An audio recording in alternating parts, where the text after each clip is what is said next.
నమస్తే, welcome to Andhraprabha TV. నేను సౌజన్య. మహాకుంభమేళా జరుగుతున్న సంగతి అందరికీ తెలిసిందే.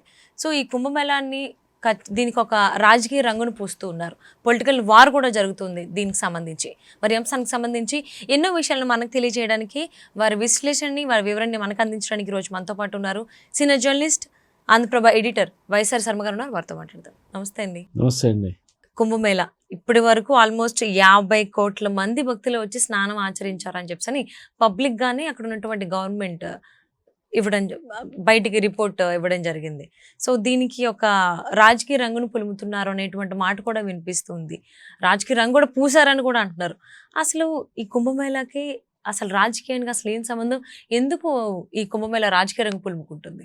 యాక్చువల్లీ కేంద్రంలో ఉన్న ఎన్డీఏ ప్రభుత్వం, ముఖ్యంగా ప్రధాని మోడీ గారి నాయకత్వంలో ఉన్న ఎన్డీఏ ప్రభుత్వము అధికారంలో ఉన్నప్పటి నుంచి కూడా హిందుత్వ వాదాన్ని అది బలంగా తీసుకొస్తున్న విషయం మనందరికీ తెలుసు. సో ఇప్పుడు ఈ కుంభమేళా కూడా హిందూ సంప్రదాయాలు, సనాతన సంప్రదాయాలకు సంబంధించిన ఒక ఆచారంగా వస్తున్న నేపథ్యంలో అటు ఎన్డీఏ ప్రభుత్వం సిఫార్సులతో కానివ్వండి, ఎన్డీఏ ప్రభుత్వ మద్దతుతో కానివ్వండి, యూపీలో ఉన్న యోగి ఆదిత్యనాథ్ ప్రభుత్వం, అది కూడా బీజేపీ ప్రభుత్వమే, చాలా ఘనంగా జరుపుతున్నదని చెప్పుకోవాలి.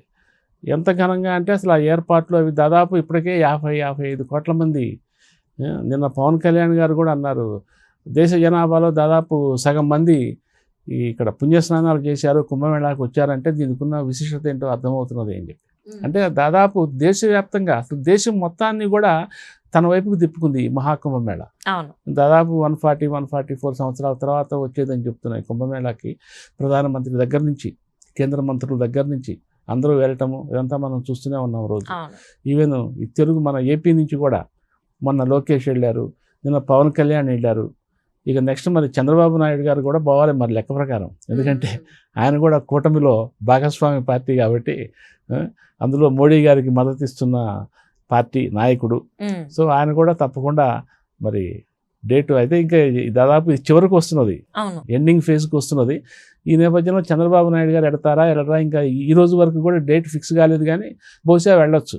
ఎందుకంటే ఆయన ఫ్యామిలీ నుంచి వాళ్ళ అబ్బాయి మంత్రి లోకేష్ వెళ్ళొచ్చారు ఫ్యామిలీతో, అట్లాగే డిప్యూటీ సీఎం వెళ్ళొచ్చారు ఫ్యామిలీతో, ఇంకా మంత్రులు కూడా వెళ్ళొస్తున్నారు. ఆ సవిత గారు నిన్న వెళ్ళొచ్చారు. ఇట్లా అట్లాగే ఎమ్మెల్యేలు, ఎంపీలు, మొన్ననో డిప్యూటీ స్పీకర్ రఘురామకృష్ణరాజు గారు, అట్లాగే అనకాపల్లి ఎంపీ సీఎం రమేష్ గారు, పులివెందుల అతను బీటెక్ రవి, వీళ్ళందరూ కూడా మనకు కనిపిస్తున్నారు అక్కడ ఆ సంగమ క్షేత్రంలో. సో ఈ నేపథ్యంలో ఏంటంటే యాక్చువల్లీ ఇది ఒకవైపేమో ఎన్డీఏ, ఇంకోవైపేమో ప్రతిపక్షం. ఎన్డీఏ వర్సెస్ ప్రతిపక్షం అంటే అధికార పార్టీ, కేంద్రంలో అధికార party versus Congress and other India కూటమి ఈ భాగస్వామ్య పార్టీల మధ్య ఒక పొలిటికల్ వార్ లాగా తయారైంది ఇది. ఎందుకంటే ఇటు మోడీ ప్రభుత్వం, యోగి ప్రభుత్వము దీన్ని ఒక హిందూ సాంప్రదాయ కోణంలో దీన్ని ప్రొజెక్ట్ చేస్తూ వాళ్ళు రాజకీయ లబ్ధి పొందుతున్నారు అనేది ప్రతిపక్షాల ఉద్దేశం, అభిప్రాయం, వాళ్ళ అనాలిసిస్ అది. అందుకనే యాక్చువల్లీ నిన్న కూడా పశ్చిమ బెంగాల్ ముఖ్యమంత్రి మమతా బెనర్జీ గారు ఇది కుంభమేళ కాదు మృత్యుమేళ అని చెప్పి ఆవిడ చాలా పెద్ద స్టేట్మెంట్ ఇచ్చారు. తొక్కిసలాట్లో జరిగి చచ్చిపోతుంటే అక్కడేమో మన తొక్కిసలాట్లోనేమో అంతమంది చచ్చిపోయినారు, తర్వాత ఢిల్లీ రైల్వే స్టేషన్లో 18 మంది చచ్చిపోయినారు తొక్కిసలాట. సో ఇవన్నీ కూడా ఈ తొక్కిసలాట నేపథ్యంలో ఇది మృత్యు మేళా తప్ప కుంభమేళా కాదని చెప్పి ఆవిడ తీవ్రస్థాయిలో ఆరోపణలు చేశారు. అట్లాగే కాంగ్రెస్ ప్రెసిడెంట్ మల్లికార్జున ఖర్గే గారు కూడా అసలు ఇవన్నీ ఏంటి, మూఢాచారాలు, మూఢనమ్మకాలు, నీడల్లో మునగంగానే పవిత్రత వచ్చేస్తుందా, అదంతా కూడా మన ప్రజలకు సేవ చేయటంలోనే ఉంది కానీ అని చెప్పి ఆయన. అట్లాగే యూపీ మాజీ సీఎం అఖిలేష్ యాదవ్, సమాజ్వాదీ పార్టీ నాయకుడు అఖిలేష్ యాదవ్ గారు కూడా దీన్ని విమర్శించడము, దీనివల్ల ముక్తి ఏమి రాదు, తొక్కిసలాటలు, ఈ మరణాలు తప్ప అని చెప్పి ఇట్లా రకరకాలుగా, అంటే యావత్ అపోజిషన్ కూడా దీని మీద ఒక నెగటివిటీని ఫ్రేమ్ చేసేసి విమర్శలు చేస్తున్నది. సో అందుకే కాంగ్రెస్కి సంబంధించిన తెలంగాణ ముఖ్యమంత్రి రేవంత్ రెడ్డి గారు అటు వెళ్ళేటువంటి అవకాశంగానే అటు చూస్తున్నారని కూడా ఎక్కడ వార్తలు రావట్లేదు. ఎస్, యాక్చువల్లీ జాతీయ స్థాయిలో వాళ్ళు కుంభమేళాన్ని సమర్థించడం లేదు, అందుకనే వెళ్ళట్లేదా? అంటే అంత మాత్రాన రేవంత్ రెడ్డి గారు వెళ్ళకూడదని రూల్ ఏం లేదు. ఎందుకంటే ఇది సహజంగానే వ్యక్తిగత వ్యవహారం. ఇదేదో ప్రభుత్వ పాలసీ కాదు, ఇది వ్యక్తిగత సెంటిమెంట్ వ్యవహారం.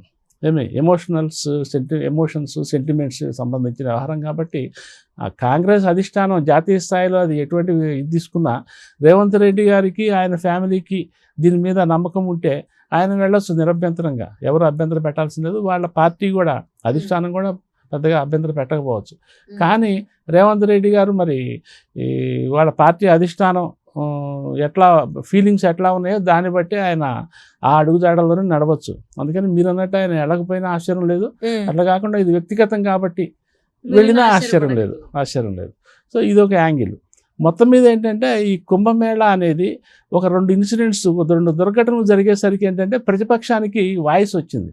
ఆర్థికంగా కూడా చాలా లాభపడింది స్టేట్ గవర్నమెంట్ అనేటువంటి మాట కూడా వస్తోంది కుంభమేళాను ఉద్దేశించి. సహజంగానే యూపీ ప్రభుత్వం చేసిన ఏర్పాట్లు కానివ్వండి, మొత్తం జనాన్ని దేశవ్యాప్తంగా ఆకర్షించింది. రోజు లక్షల మంది అక్కడికి వెళ్ళి పుణ్యస్నానాలు చేస్తున్నారు. అదంతా కూడా ఉత్తరప్రదేశ్ ప్రభుత్వానికి రెవెన్యూ సంపాదించి పెట్టే ఇదే. కానీ దీన్ని జనరల్గా ఏంటంటే ఇది ఒక సనాతన ధర్మ ఆచారము హిందుత్వకు సంబంధించిన అంశం కాబట్టి దీన్ని రెవెన్యూ కోణంలో చూడకూడదు, ఆదాయం కోణంలో చూడకూడదు.